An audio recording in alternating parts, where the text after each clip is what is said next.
A German shepherd limps through the snow, burned, bleeding, and alone. But when a broken man opens his door, something happens that no one expected. This dog wasn't just abandoned, he was erased, forgotten by the very people who trained him to save lives. So why did he choose to trust again? And why would a man who lost everything carry a dog through a storm to safety? Stay till the end. This story will change how you see hope. The snow in Glasgow didn't fall softly. It came down like ash from a fire no one remembered starting. Gray, relentless, and cold enough to bite through even the thickest coats. Orion Vance adjusted his scarf and hunched forward as he stepped off the cracked sidewalk and onto the slushy path behind the old train depot. It was a shortcut, barely lit, filled with the rusting skeletons of freight containers and graffiti-stained loading ramps. He preferred it over the main road, not for convenience, but for the silence. No car horns, no passers-by, no questions. Orion was a man of quiet burden, 42 years old, tall and broad-shouldered. His body bore the stiffness of someone who'd once wrestled danger for a living and lost. Years ago, he'd been a firefighter, one of the city's best. That ended when a collapsing beam pinned him during a warehouse blaze, shattering not just his lower back, but the life he'd built with his crew. His gait now carried a faint limp, and his hands, though still strong, trembled slightly when he bent too far. His face, tanned from days long past, was framed by a neatly trimmed beard streaked with early silver. The eyes, however, remained the same, piercing, amber brown, always scanning, always remembering. He had just finished his overnight shift at a local auto shop, where he worked part-time rebuilding carburetors and changing oil. Work was grounding, full of order and mechanical certainty. But this walk through forgotten places was where he exhaled the weight of memory. He walked slower tonight. The pain in his back had flared up again, a dull fire that pulsed with every step. And that's when he heard it. A sound, barely there, cut through the hush of falling snow. It was not wind, not creaking metal, it was softer. A cry. No, not quite a cry, a whimper. Orion paused, cocked his head, listening. There it was again. A weak, dragging sound followed by a pitiful, high-pitched whine. Something was alive out there. His muscles tightened. Against every self-preserving instinct, he turned toward the sound, slipping between two dumpsters and down a narrow alley that curved behind the depot's collapsed fence. There, curled at the base of a rusted stairwell, lay a German shepherd. It was barely more than a shadow against the snow, its dark fur matted with ice, its side rising and falling with effort.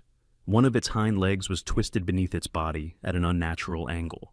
Blood, dried and fresh, mingled with dirty slush beneath it. The dog raised its head slowly when it noticed him, ears twitching, eyes wide and frantic with pain. It didn't growl. It didn't bark. It just stared, as if trying to decide whether this man would be the last thing it ever saw. Orion's breath caught. The old reflexes, the ones time hadn't beaten out of him, kicked in. He stepped forward, slowly lowering himself to a knee. "Hey," he murmured, voice low and steady, the same tone he once used for trapped victims beneath fallen beams. "Easy, buddy. Not gonna hurt you." The shepherd flinched, then slumped back down, exhausted. Its chest rose in ragged pants. Orion could see the frost clinging to its whiskers, the patches of fur singed near the shoulders. Not just injured, this dog had been through fire, perhaps literally. He assessed quickly. Leg likely dislocated or fractured, body in shock, temperature plummeting. He couldn't leave it here. There was no time to wait for animal control, who probably wouldn't come anyway. Not to this part of the city, not during a blizzard. And even if he called them, this dog wouldn't last the hour. He cursed under his breath, shrugged off his coat, and wrapped it carefully around the animal. Then, grimacing, he lifted the dog, slowly, carefully, hoisting it over his shoulders like he'd once carried rescued children out of smoke. The weight wasn't unbearable, but his back screamed with protest. Snow crunched under his boots as he retraced his steps, the dog's body slack against his spine. It wasn't just the cold that pressed in around him now. It was memory. The scent of scorched wood, the sight of flames eating through rafters, the scream he didn't have time to answer, the echo of a name, his partner's, that still haunted him in sleep. As he trudged through the knee-deep drift in his backyard, barely managing to open the gate with one arm, lights flickered in the window of the house next door. Unbeknownst to him, a figure stood silently behind the curtains. Ren Miles was 17 years old, slight and pale, with a mop of black hair that curled just above his eyes. Born mute, he communicated through gesture and sketch. His world was quiet, but it was not empty.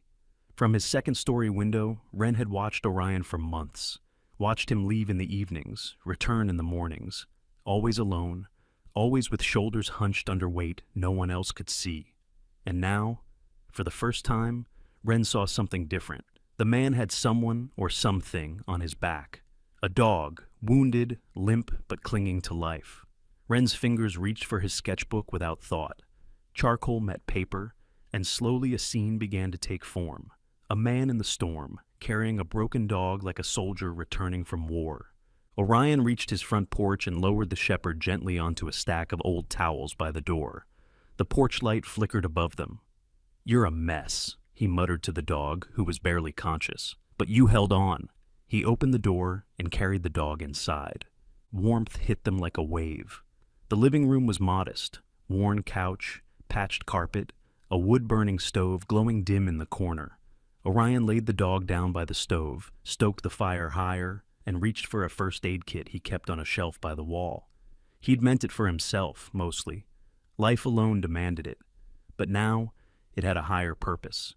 As he worked, cleaning the worst of the wounds, improvising a splint, he murmured to the dog, "Let's get you through the night first, all right?" The shepherd didn't respond, but its breathing was a little steadier. That was enough. Later, as the fire cracked and snow tapped against the windows, Orion sank onto the floor beside his unexpected companion. He watched the dog's chest rise and fall, his own body aching, but his mind calm in a way it hadn't been in years.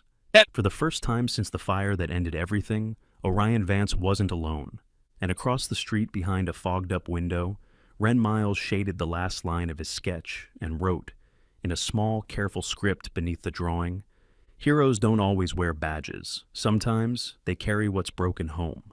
Morning crept slowly into the city of Glaswell, bleeding pale light through the frost-caked windows of Orion's home. The storm had not passed entirely. Ice still clung to gutters and rooftops like claws, but the wind had softened to a hush. Inside, by the dimly glowing stove, a fragile calm had settled. The German shepherd lay curled in a half-circle on the towel pile, his breath shallow but no longer erratic. The scent of burned fur and antiseptic clung to the air. Orion Vance stirred awake on the floor, blanket draped haphazardly over his shoulders. He hadn't meant to fall asleep there, let alone remain beside the dog for hours. But sometime in the night, sleep had taken him, real sleep, not the jagged, sweat-drenched dreams that usually plagued him. He blinked groggily, stiff joints protesting as he sat upright, and glanced toward the animal still curled like a dying ember beside him. The shepherd's eyes opened just a sliver, meeting his. They were dark, smoky brown, with something behind them that wasn't fear, but wasn't trust yet either. It was a look Orion had seen before, in the mirror on his worst days. A look that asked, "Why didn't you let me go?" "Still breathing?" Orion murmured hoarsely. "Guess we're both stubborn bastards." He stretched, grimacing as his back sent a sharp warning down his spine. Ignoring it, he knelt beside the dog and gently examined the makeshift splint he'd applied the night before. It was holding, more or less, but the injury needed better care than he could provide alone. Still, for now, it would do. He reached out, brushing a hand softly along the dog's neck, careful to avoid the scorched patches where fur had melted into skin. The shepherd didn't flinch. "You're not just a stray, are you?" Orion asked. "Someone trained you. Someone left you." He studied the singed fur again, the blackened edges that clung like remnants of a fire long dead. And then the name came to him, unprompted but fitting. "Ash," he said aloud. The dog blinked. Nothing more. "Ash," Orion repeated. "It suits you. You look like you were born in fire, and somehow, you're still burning." He stood and limped to the kitchen to heat water, his movements slow, deliberate. The kettle hissed on the burner while he pulled down a dented mug from the cupboard. As steam curled from the cup, Orion looked over his shoulder again at Ash.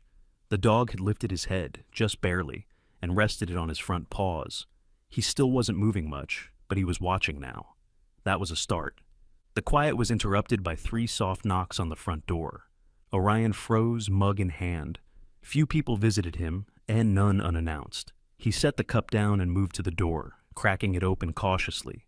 On the porch stood a woman, her arms crossed, head tilted slightly, expression unreadable.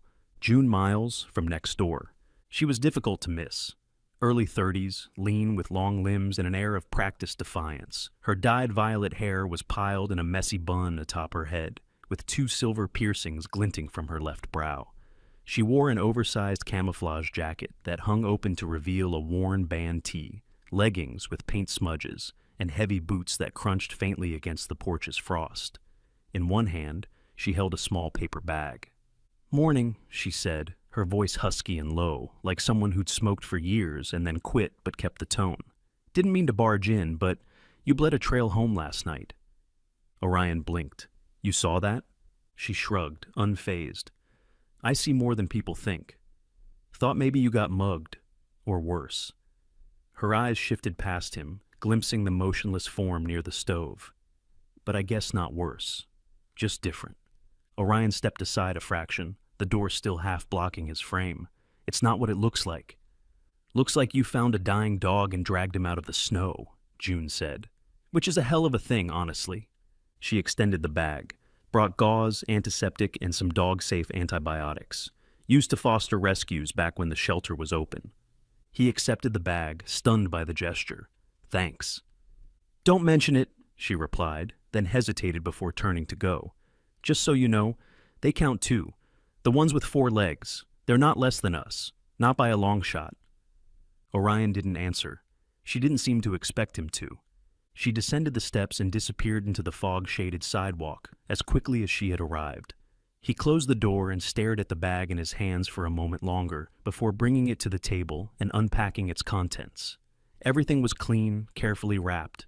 There was even a note scribbled in red ink on a napkin inside. "If you won't eat, try eggs. Warm, scrambled, gently. J." Ash stirred again. Orion moved to kneel beside him and began replacing the old bandages with the new ones. The shepherd whimpered once, but didn't resist. His eyes followed every movement, more alert now, like something was waking up behind them. "You're going to make it," Orion said quietly. "You don't get to quit yet." Ash exhaled through his nose, half sigh, half resignation. After tending the wounds, Orion returned to the kitchen and cracked 2 eggs into a skillet. They hissed and sizzled on contact with the pan, the smell filling the house with something warm, something alive. He placed the plate in front of Ash, who sniffed it suspiciously, then slowly began to eat. Later, as the dog drifted into a lighter sleep beside the fire, Orion settled into his armchair. He didn't plan to fall asleep again, but this time, when his eyes closed, he didn't dream of fire or falling beams or screams trapped beneath rubble. He dreamed of a quiet porch, a purple-haired woman's voice, and a dog with eyes like smoke. And across the street, in the dim second-story room of the Miles house, Wren sat cross-legged, with a fresh sheet of paper in his lap. His charcoal moved with care, tracing the outline of a broad-shouldered man crouched beside a dog surrounded by flickering light. On the page, he wrote nothing. Just the image, a man and a name not yet known to anyone else, Ash. The week rolled in heavy with fog, and a wind that whispered through the alleys like it remembered things people had long since tried to forget. In Glaswell, winter didn't just cling to the city, it swallowed it whole. The streets glittered with black ice, and even the street lamps flickered as if unsure whether to keep trying. Inside Orion Vance's home, the fire in the stove kept a low, steady hum. Ash had taken to curling up near it, his body still stiff, the bandaged leg tucked beneath him like something he was afraid to reveal. He was healing, but slowly, and never all at once. There were moments when the old German shepherd's eyes would close in peace, head resting on Orion's boot. But there were others, more frequent now, when the distant sound of a car alarm, a siren, or even a neighbor's loud laugh would send a visible ripple through his body. The first time it happened, Ash had been resting on the couch, something Orion had only recently allowed, stacking blankets over the cushions so the dog wouldn't slip on the old fabric. A fire truck, just blocks away, howled its mechanical cry through the frozen air. Ash jolted upright, not the casual alertness of a household pet, but a deep, involuntary reaction. His limbs tensed, his pupils dilated, and a guttural growl built in his chest. Orion, halfway across the room, froze. "Hey," he said softly. "It's just a sound. You're here now." But Ash wouldn't settle. He paced with an uneven gait, limping in tight circles, his head low and ears pinned back. Orion waited a few minutes before stepping closer. Slowly, with open hands, he crouched in front of the dog and gently touched Ash's side. The shepherd flinched, but didn't move away. His growl tapered off into a shiver. That night, Orion dragged a set of old blackout curtains from the attic and rigged them over the living room windows. He padded the threshold between the hallway and a front room with rolled towels to muffle outside sound. It wasn't perfect, but Ash slept better the next day, twitchy, but no longer trapped in the same storm. Orion also began speaking to him more often, narrating small movements like coming closer or laying this here, as though to remind Ash that no action came without warning. He kept the radio off, moved slower, learned to read the way Ash's ears would tilt half an inch before he startled, how his breath caught just before his back legs tensed. It became a rhythm. Silence, observation, patience. And for a while it worked, until the night the storm broke again. It was nearly midnight. Rain had turned to sleet, and Orion had let Ash out into the backyard, just for a few minutes. He stood by the door, watching the dog hobble around the edge of the garden, sniffing at frost-covered shrubs. Orion wore only a thermal undershirt, one arm braced against the doorway, cradling a heating pad against his back. His spine had been aching all day, a dull fire that flared any time he bent wrong. And then it happened. Somewhere in the alley 2 streets over, a dumpster lid crashed open. Seconds later, 2 police cruisers came barreling down the side road, lights flashing, sirens whooping. Ash's ears shot up. His body tensed. He didn't bark. He ran. Not toward the door, but away, from the sound, from the house, from everything. "Ash!" Orion yelled. But it was too late. The shepherd slipped through a loose plank in the fence, something Orion had always meant to fix, and vanished into the sleet. Pain flared through Orion's back as he lurched forward, grabbing for a coat, shoving his feet into boots without tying them. His breath was already labored by the time he reached the alley, and the cold clawed at his lungs. "Ash!" he shouted again, voice hoarse, useless against the wind. For an hour he searched. His flashlight flickered with dying batteries as he combed the narrow paths behind Glaswell's rust belt. His eyes stung. His hands trembled.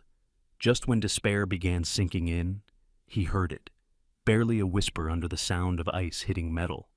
A whimper, a familiar one. Orion followed the sound into an abandoned construction lot, now half buried in snow.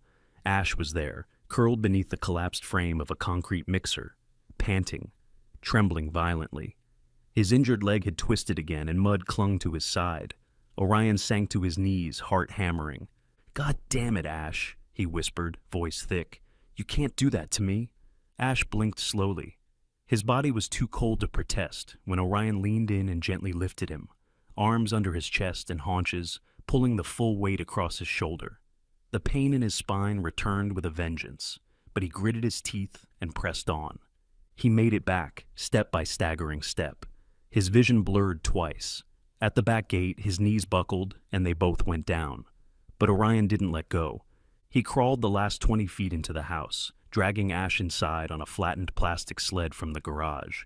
Inside, the fire had nearly gone out. He threw wood in by instinct, turned the space heater to high, and collapsed beside the dog, shivering and breathless. They both lay there, broken, wet, alive. Neither spoke, but something passed between them in that hour, something neither of them could name. Across the street, light peeked from a second-story window. Ren Miles had watched it all unfold, from the first howl of sirens to the collapse of man and dog beside the fire. He had seen the chase, the fall, the silence, and now, with trembling fingers, he worked quickly over a piece of paper in his sketch pad. The boy's features were delicate, almost androgynous, with pale skin and black curls that framed his face. Mute from birth, Ren saw the world in lines, in shapes, in unspoken truth. He didn't speak, but he said much. And this time, what he said took the form of a drawing. The figure of a man hunched over, carrying a dog on his shoulders, head bowed under the weight. snow falling around them like ashes. In the corner of the paper, Wren drew a single hand, his own, forming the ASL sign for safe. The next morning, Orion opened his front door to retrieve the newspaper and found the drawing taped neatly to the threshold. No name, no note, just the sketch, and beneath it, one word in careful block letters: safe. He stared at it for a long time, wind brushing his face like the breath of something not forgotten. Then he brought it inside and pinned it on the wall above the couch, right where Ash could see it too. The sun returned to Glaswell in timid glimmers, filtered through a ceiling of low-gray clouds. On days like this, the city looked suspended in stillness, as if the buildings held their breath, waiting for something unnamed to arrive. In Orion Vance's home, the heater hummed steadily. The old stove coughed smoke and warmth into the air, and Ash lay on a folded wool blanket near the couch, his chest rising in a rhythm that no longer felt desperate. The dog was improving, slowly. The limp remained, and he still flinched at loud sounds, but his eyes had changed. They weren't always scanning for danger now. Sometimes they simply watched. When Orion moved about the room, Ash followed him with calm interest instead of suspicion. And twice now, when Orion reached down to adjust the blanket or place a bowl of water nearby, the shepherd had leaned into his hand. Still, Orion wasn't prepared for a knock on the door that morning. It came at 10:43 a.m., 3 sharp raps against the wood. Precise, intentional. Orion paused mid-sip of coffee, his body tightening. He moved to the window and peeked through the curtain. The man on his porch wasn't a neighbor. He stood tall and broad in a navy coat with a faint police department insignia stitched at the chest. Black gloves, slacks, clean boots. He wasn't smiling. The sort of man who always looked like he was halfway through a question no one wanted to answer. Orion opened the door a crack. "Can I help you?" he asked warily. The man nodded once. "Detective Denzel Marrow, Glaswell PD, Investigations Division." Orion didn't move. "I haven't called anyone." "No, but someone else did," Marrow replied calmly. "We've been following a trail of abandoned K9S, dogs formerly in service, disappearing under suspicious circumstances after sudden departmental discharges." His gaze shifted slightly, catching sight of Ash, who was now standing behind Orion, half-shadowed in the hallway. The shepherd's ears perked. He didn't growl, but his body stiffened. Marrow continued, "I received an anonymous tip that a German shepherd matching one of our missing registry dogs was found injured in this neighborhood. Your address was mentioned." Orion stepped forward slightly, blocking the view. "He's not a stray. He's mine." Marrow didn't argue, but his brow furrowed. "Mind if I take a closer look?" "I do," Orion said. "He's not for inspection." The detective didn't push. He studied Orion's stance, then said, "May I come in? Just to talk." Orion hesitated, then opened the door further. Marrow stepped inside. He moved with the measured ease of someone used to reading a room like a crime scene. Slow, deliberate, assessing without announcing it. He had the look of a man carved from something solid. Late 40s, with a squared jaw and the deep-set lines of someone who had seen too much and filed it all away. His skin was dark olive, and his hair, close-cropped and graying at the temples, gave him an air of authority without effort. Ash stayed near the couch, eyes tracking the stranger. Marrow crouched slightly. "Hey there," he said gently to the dog. "Name?" Orion answered, "Ash." "That's a hell of a name for a dog that survived fire," Marrow said softly. He glanced back at Orion. "How'd you find him?" Orion told the story plainly, no embellishment, no apology, about the snowstorm, the alley, the bleeding, the hoisting of dead weight over his shoulders. Marrow listened, never interrupting until the end. "I've seen this dog before," the detective said at last. "Or one just like him, scorched fur, reaction to sirens, trained response posture. Could be from our disbanded search and rescue unit. There were discrepancies when those dogs were decommissioned." "You think someone dumped them?" Orion asked, voice low. "I think someone tried to erase them," Marrow said. "Dogs with PTSD aren't easy to rehab. Cheaper to discard. Cleaner. Unless someone starts asking questions." Orion crossed his arms. "Well, I'm not giving him back. Not to a system that left him like that." Marrow stood up, expression unreadable. "I didn't come to take him. I came to find out who's still worth trusting. He pulled a card from his coat pocket. If you remember anything unusual, anything about where he might have come from, call me. Even small details help. Orion accepted the card but said nothing. The detective nodded once and let himself out, boots crunching across the porch as he vanished into the low-hanging fog. Later that afternoon, June Miles appeared at Orion's doorstep, arms full of takeout containers and hair dyed a deeper shade of purple than last time. She didn't knock, just pushed open the screen door and shouted, "If I have to smell burnt microwave noodles from across the street again, I'm intervening." Orion blinked, surprised. "You brought food?" June stepped inside, dropping the containers on the kitchen counter, like she owned the place. "2 servings of hot pot, and one thing I can't pronounce but smells like heaven. You're welcome." He let out a rare laugh. "You always feed the grumpy wounded types?" "Only the ones with dogs," she replied with a smirk, before her tone shifted, softer. "Can I sit?" He nodded. They ate in the small dining nook, Ash nearby, curled but alert. Halfway through the meal, June set her chopsticks down and said quietly, "Wren saw you carry him home that night, from the alley." Orion looked up. "He saw?" She nodded. "He's always watching. Doesn't talk, obviously, but he draws." "He left a sketch on my door," Orion said, voice quieting. June smiled sadly. "That's how he talks to the world, through his hands." She hesitated, then added, "He's not just quiet, you know. Wren, he wasn't born afraid of fire. He became that way." Orion didn't speak, letting the silence invite her words. "It was a house fire, 6 years ago. Electrical short, middle of the night. I was out working late, trying to pick up a shift at the tattoo parlor. He was home alone, got stuck in the hallway." Her voice trembled but never cracked. "The dog we had back then, a lab named Cosmo, dragged him out, burned all 4 paws, died 2 days later. Wren never spoke again. Not because he couldn't, because he wouldn't." Orion stared at his bowl. "I'm sorry." She shrugged with a brittle smile. "We cope. Some days better than others, but ever since then, he's had this thing about rescue dogs, especially the ones that get overlooked." Orion glanced toward Ash. The shepherd was watching Wren's drawing on the wall again. "He trusts Ash," June said. "I think he sees Cosmo in him, or maybe he just sees someone else who made it out."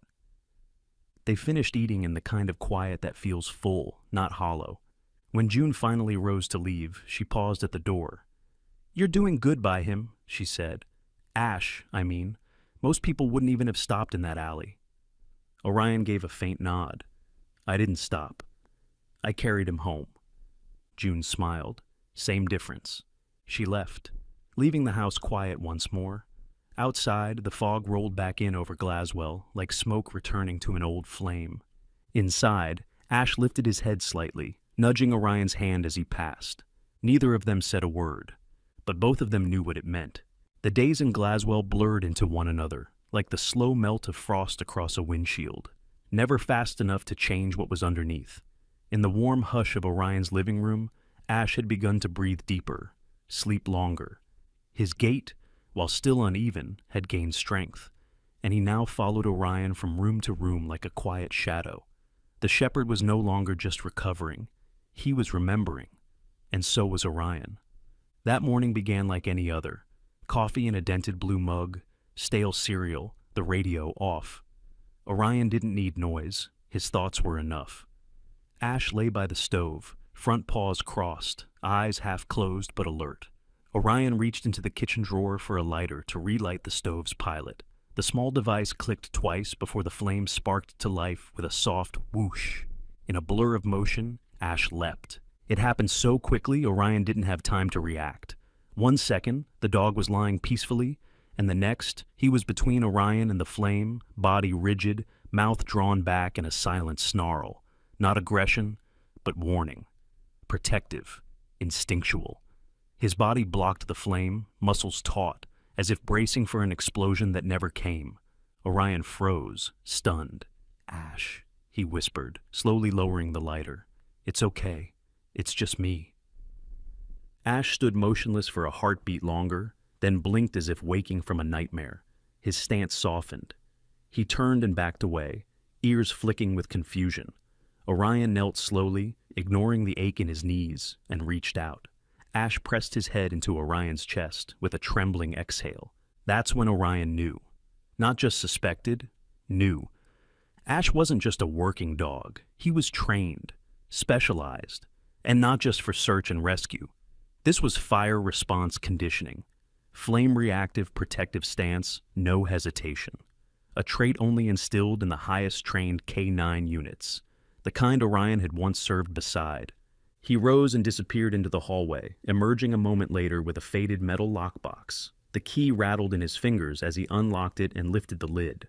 Inside were old documents, clippings, a crumpled firefighter's patch, and a photo, creased down the center, from 5 years ago. 6 men, 2 dogs. One of them was Orion, younger, with broader shoulders and a face not yet hollowed by loss. The man standing to his left had his arm slung over Orion's shoulder. Tall, blonde, cocky grin, a cigarette behind one ear. Colton Varel, their team captain, their golden boy, the one who always walked first into danger and somehow came out smiling. Orion's fingers tightened around the photograph. There, in the corner, was a German shepherd, ears perked, tongue lolling, a bad-shaped tag on his collar. It couldn't be, but the markings, the eyes, they were the same. Ash had been there, at the warehouse fire, at that fire, the worst of them all. Orion's chest tightened as memories crashed over him. The call had come late, 3-story chemical warehouse on the north end of Glaswell. Poor wiring, flammable storage, bad layout. Varel had made the call to split the team. Orion and Martin took the rear, while Colton led the front advance. Somewhere in that maze of corridors, something ignited. A beam collapsed. Martin never came out. Orion remembered crawling through black smoke, screaming into the radio, hearing nothing but static and crackling. Colton claimed the fire shifted too fast, said the building was about to collapse, said he had to pull out. No one questioned him. No one wanted to. But Orion remembered thinking it felt too fast, too clean. And now, here was Ash, survivor, ghost, living evidence. He snapped out of the spiral when the TV in the corner flicked on with a low hum. The screen glowed pale blue before fading into the evening news broadcast. Orion reached for the remote to mute it, but then a name caught his attention.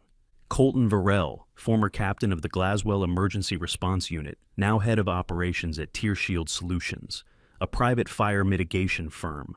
There he was, smiling that same practiced smile, standing in front of a company banner, shaking hands with city officials. His hair was slicked back now, the cigarette gone, but the smugness remained. Orion leaned forward. Viral, the anchor continued, has launched a new outreach program aimed at assisting first responders dealing with PTSD, pledging to support mental health reform across all departments. Ash let out a low growl. Orion stared at the screen. He's repackaging his guilt, he muttered, turning it into brand material. The screen cut to a press conference. Varel was speaking now, voice polished and sincere. We owe it to our brothers and sisters in uniform to take care of their minds as much as their bodies. Trauma can linger, but healing is possible, with the right leadership and resources. Orion turned the TV off. Outside, the wind had picked up, whistling faintly between the walls. Ash moved to the front door and sat, watching it with quiet intensity. Later that evening, a soft knock tapped against the same door. Orion opened it to find Wren standing there, bundled in an oversized hoodie and fingerless gloves. The boy didn't speak, of course, but he held out another drawing, this one in color. Orion took it, puzzled, and stepped into the porch light. The image was unmistakable. A man with blonde hair, standing in front of a burning building, flames curling behind him like wings. And in the foreground, a German shepherd, alone, staring back at the viewer with wide, panicked eyes. Beneath the picture, Wren had written a single word in all caps, "Remember." Orion looked at the boy. "Where did you see this?" Wren pointed to the TV in Orion's window, then made a twisting gesture near his ear, the sign for danger. Orion nodded slowly. "Yeah, I know. I think it's time someone else remembered too." He glanced back at Ash, who had followed them to the porch. The dog looked between the two humans, then stepped outside and sat beside Wren without hesitation. A team now. No words, just truth. And the start of something neither of them could run from anymore. The city of Glaswell had always worn its winter like a warning. Slush-choked gutters, salt-stained sidewalks, and streetlights that flickered like they had seen too much. But inside Orion Vance's home, something had begun to thaw. Not the air, that still bit with cold, but something older, deeper. The space between silence and understanding had begun to close, thread by thread, one quiet hour at a time. Ash had grown stronger. The limp was still there, but his movements carried more certainty, more intention. He no longer just followed Orion, he anticipated him. When Orion stood, Ash stood. When Orion paused, Ash waited. The dog moved with the quiet grace of something once forged for action, tempered now by injury and instinct. Orion couldn't explain it fully, but it was like living beside a memory that breathed. Detective Denzel Marrow had returned that morning, not in uniform, but in a battered navy peacoat and worn jeans. The lines around his eyes seemed deeper, his expression more clipped. "Got coffee?" he asked as he stepped inside. "I've got something pretending to be coffee," Orion said, leading him into the kitchen. The smell of scorched beans filled the space. Marrow accepted the mug anyway and set a thick file on the table. He flipped it open to reveal grainy photographs. Dogs in cages, dogs with badge numbers shaved into their fur, training logs with names scribbled out. And at the center of one photo, a dog pinned between two handlers during a demonstration. The tag on its collar was half visible. Alpha 11, Marrow said, tapping the image. That was Ash's designation in the fire unit. We confirmed through archived footage from a training seminar in 19. Watch. He turned his tablet around and hit play. The screen lit up with sunlight and dust, an outdoor field, drills in progress. A younger Ash was sprinting through fire simulation obstacles, leaping over barrels, barking twice at the command of a handler just off camera. "Impressive," Orion murmured. Marrow nodded grimly. He was a star in the SAR Fire Division, until the program was quietly dissolved after budget cuts. Colton Varell signed off on the decommission. Orion's jaw tensed. And that included dumping dogs like him? "We think a few were reassigned, a few adopted, but the rest, lost in the paperwork." Orion leaned back, exhaling slowly. Ash wasn't lost. He was erased. Before Marrow could respond, a sharp knock landed on the front door. 3 hard raps, urgent and deliberate. Ash immediately stood. Orion moved to the window. Outside stood a familiar figure, tall, well-dressed in a black wool coat over a slate-gray suit, blonde hair now streaked with steel at the temples, and a sharpness in his posture that hadn't dulled since the last time Orion saw him. Colton Varell. Orion opened the door halfway. "You've got a lot of nerve." Colton smiled the way politicians did before they cut a ribbon, or buried a body. "Always a pleasure, Orion." "What do you want?" Colton glanced past him, eyes landing on Ash. "I came for the dog." Ash stepped forward, standing beside Orion, shoulders square, body tense, but not afraid. His ears tilted forward. His tail didn't wag. He didn't growl. He just stood, perfectly still, like a soldier awaiting a command he refused to obey. "He's not yours," Orion said coldly. "He's organizational property," Colton replied. "Classified under Tier Shield as equipment under deferred reassignment." Orion's voice sharpened. "He's not equipment. He's a survivor." Marrow appeared behind Orion then, arms crossed, expression unreadable. "You're trespassing, Varell." Colton's mask slipped for a second, revealing irritation. "You're wasting your time, Detective. These dogs were a failed experiment. Liability. I'm here to make sure no one gets sued when one snaps." Ash took a step forward, planting himself squarely in front of Orion now. Not snarling, not barking. Just there, between the past and the man he had chosen. His breathing slow, steady, certain. Colton's lip curled slightly. "Still obedient? That's something at least." "He's not obedient," Orion said quietly. "He's loyal, and he's not going anywhere with you." A long silence followed. Snow drifted lazily behind Colton, settling on his shoulders like a mockery of purity. Finally, he gave a tight nod. "Suit yourselves, but this isn't over." He turned and disappeared down the sidewalk. Inside, Marrow muttered, "We need more, something concrete." Orion sat beside Ash, who had returned to his place by the fire. "Then let's find it." Later that evening, Wren came by, hood up, cheeks red from wind. He didn't speak. He never did. But he held out another drawing in both hands, like an offering. Orion took it and studied the page. It was vivid. A man stood surrounded by flame, face partially turned away. Before him, a German shepherd, chest out, stance wide, stood between the fire and his human. The flames curled around the dog but never touched the figure behind him, a barrier made of fur, bone, and something older than either. Above the scene, Wren had drawn the sign for "Protect," woven into the smoke. Orion knelt. "Is this me?"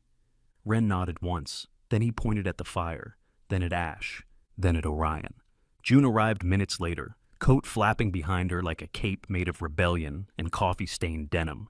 She took one look at the drawing and translated softly. "He remembers," she said, tracing her fingers over the ink. "He remembers you. The fire, the moment. He hasn't forgotten." Ash rested his chin on Orion's knee. There were no medals for dogs like him, no ceremonies for rescues left behind.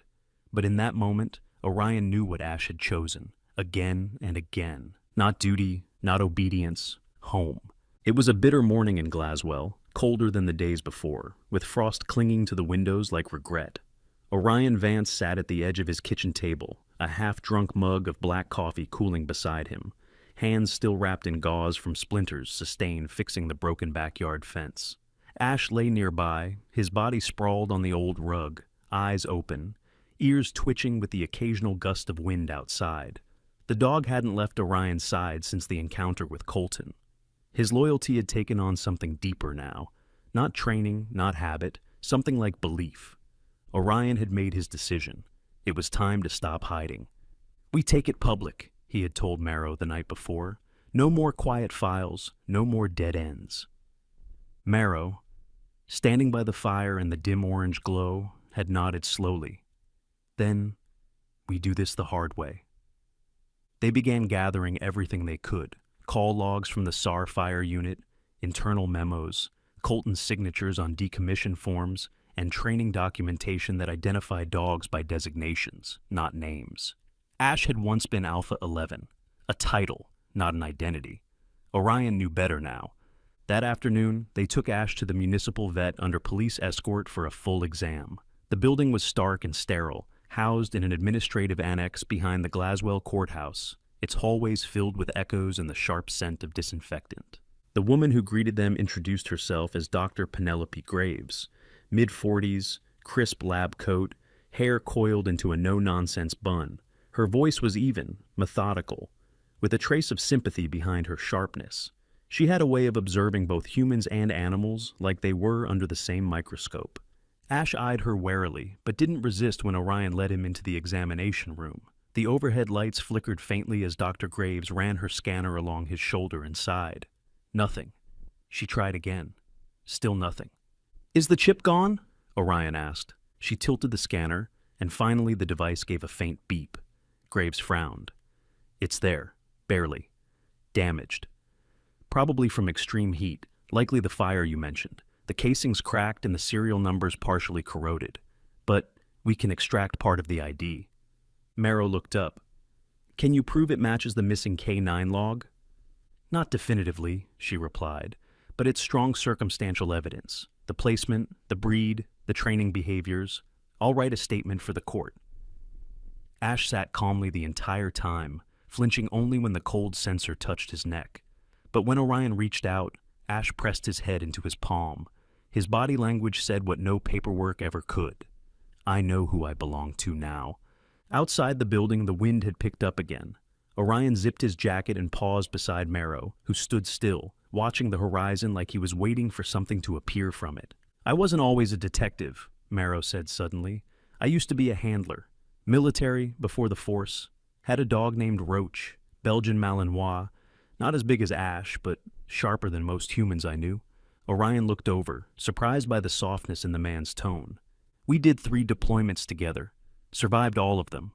Came back home, and then red tape. Roach was retired, diagnosed with aggression issues. I wanted to adopt him. They said no. Claimed he wasn't fit for civilian life. Last I heard, he was reassigned to a private firm." Marrow's jaw clenched. That was 5 years ago. I never saw him again. He inhaled deeply, then turned to Orion. That's why I'm testifying. I should have done it then. I won't stay silent now. Back at home, Orion found Wren waiting on the porch, bundled in layers, holding a wrapped canvas too large to hide behind his small frame. His cheeks were flushed from the cold, but his eyes were bright. Orion smiled. Another masterpiece? Wren grinned silently and handed it over. Inside the package was a new drawing, one more detailed than any before. Ash stood between Orion and a wall of fire, fur bristled, mouth slightly open in alert. But this time, both Orion and Ash looked forward, not away. Above them, Wren had drawn hands in ASL, forming the phrase, "Still standing." When June appeared at dusk with her usual knock-and-enter confidence, she translated the full context with a soft voice and gentle expression. "He's saying the fire didn't end you," she said. "It didn't end Ash either. And now you're walking back into it. Together." Orion stared at the image. "We'll need this in court," he said with a faint smile. She arched a brow. "A sketch?" He nodded. "It's not just a sketch. It's a witness statement in a language this city has forgotten how to hear." The court date arrived under a gray sky that threatened sleet but never delivered. Inside the hearing chamber, the walls were lined with city officials, administrative legal reps, and a few weary veterans of the fire department. Colton Varell sat near the front, polished shoes, new haircut, a pinstripe suit tailored to perfection. His expression was unreadable. Orion brought Ash in on a simple leash, not for control, but for formality. The shepherd walked calmly beside him, head high, eyes alert. People turned to watch. The hearing began with statements, documents, testimonies. Graves spoke first, crisp and professional. Then came Orion, steady, measured. He told the story not with dramatics, but with truth. The alley, the snow, the fire response behaviors, the broken chip, and the silence Ash had carried until someone finally listened. Finally, Marrow stood. He didn't hold notes. He didn't raise his voice. But his words landed like iron dropped in a still pond. "I lost one of my own to a system that treated him like gear. I didn't fight hard enough then. I'm here because Ash deserves better." He turned to Orion and added, "They both do." The panel asked a few questions, made a show of their paperwork, then called for recess. Outside, as the sky darkened and the streetlights blinked to life, Orion knelt beside Ash. "No matter what happens," he whispered, "we go home together." Ash leaned forward and licked the side of his face once, quick and warm, as if sealing the promise. In that moment, Orion realized the truth that had eluded him all these years. The fire had taken things from him. Brothers, sleep, belief. But it had also left behind something buried in Ash. A reason to fight again. The sun rose pale and clean over Glaswell, dusting the rooftops in light that felt different. Less like morning, more like a beginning. The courthouse, a monolith of concrete and glass nestled in the heart of the city, had never felt more human than it did that day. Not because of its structure, but because of the people who walked its halls, those who had fought for something more than paperwork and policy, who had carried stories, scars, and the silent weight of loyalty. Inside Courtroom C, the final session of the hearing began without the usual ceremony. The panelists entered quietly, expressions neutral, but Orion could tell the air had shifted. Ash sat beside him on the tiled floor, calm and composed, wearing a soft canvas harness instead of a leash. His ears perked at every subtle movement, every intake of breath. Judge Eliza Monroe, a woman in her early 60s with steel gray hair pulled into a tight twist and sharp cheekbones that didn't dull her warmth, presided over the matter. She had once been a public defender before taking the bench, and she carried herself with the quiet authority of someone who had seen too many lies and still believed in the possibility of truth. She began with the decision. After thorough review of documentation, expert testimony, behavioral assessments, and medical verification, this court finds that the dog identified as Alpha 11, now named Ash, is no longer the property of any governmental or private contracting agency. He is hereby deemed unfit for reassignment due to trauma sustained during active service, and therefore eligible for full civilian adoption. She looked at Orion, her gaze softening. "Mr. Vance, you are granted full and permanent custody." Orion nodded, jaw tight with emotion. "Thank you," the judge continued.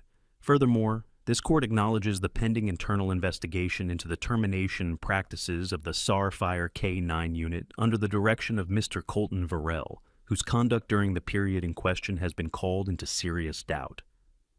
Colton, seated with his attorney 3 rows back, didn't speak. He didn't look at Orion. His face was rigid, unreadable, but his hands gripped the bench so hard his knuckles blanched. Judge Monroe closed her folder. "We are adjourned." Chairs scraped, conversations rose, but Orion stayed still for a moment, running his hand along Ash's back, the dog's fur warm beneath his fingers. Ash leaned into him, just slightly. Enough.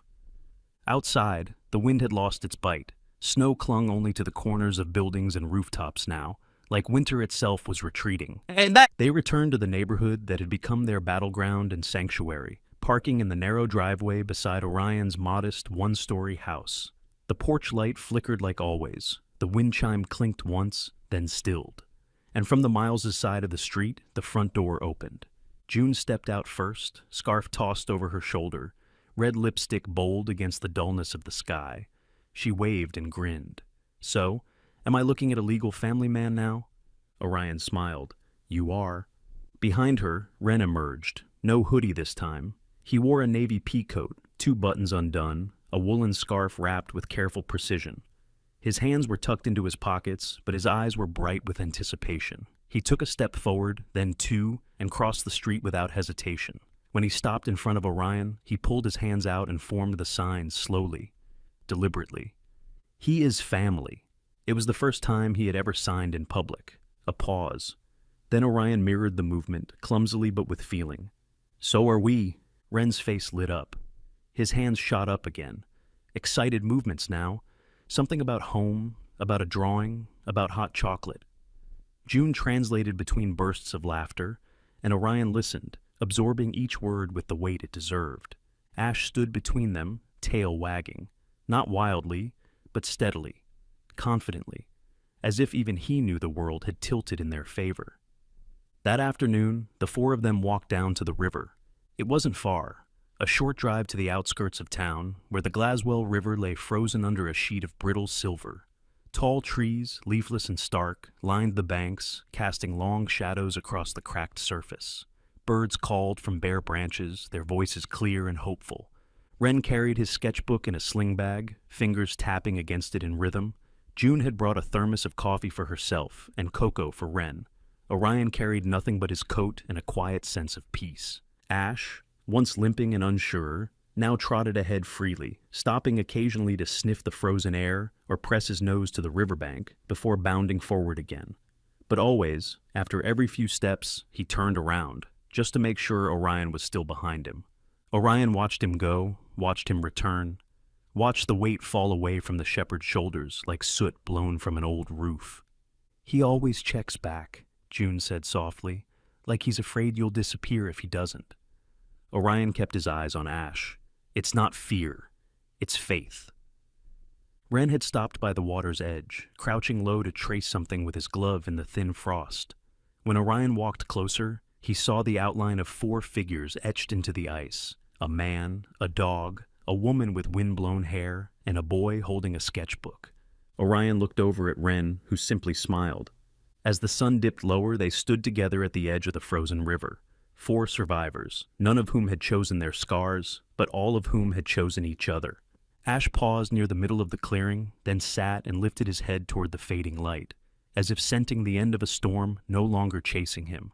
And when Orion called softly, "Let's go, buddy," Ash rose and ran, not away, but straight toward him. Not everyone who walks through fire comes back whole, but some come back home. Sometimes, the ones we save are the ones who were sent to save us. Ash wasn't just a dog left behind. He was a message, a quiet miracle wrapped in fur, bruised by fire, but guided by something far greater than fate. In Orion's darkest hour, when the world had forgotten his name and pain had carved a home in his spine, Ash appeared, not with fanfare, not with lightning, but with a soft cry in the snow, and a choice. And Orion said yes, yes to kindness, yes to courage, yes to love that asks for nothing but gives everything. Isn't that what grace is? Sometimes God doesn't send angels with wings. Sometimes He sends them with paws. And when they look back at you again and again, just to make sure you're still there, you realize the truth. He never left you alone in the storm. Ash's journey reminds us all that no soul is too broken to be loved, and no life too lost to be redeemed. In the fire, He was trained. In the silence, He waited. And in love, He came home. So, if you're watching this right now, and there's a battle you're carrying alone, remember this. God still works in quiet ways, through the loyalty of a dog, through the strength of a man who won't give up, through the sketch of a boy who never spoke, until love gave him a voice. This story is for you, for the brave, for the weary, for the ones who stayed. May God bless you and everyone you love. May He guide your steps through every winter, and may you never walk alone again. If this story touched your heart, please share it with someone who needs hope. Comment below. What's the kindest thing someone or some dog has ever done for you? Subscribe to our channel for more true stories that remind us of the miracles hidden in everyday life. And remember, sometimes the smallest rescues are the ones that save us the most. God bless, and thank you for watching.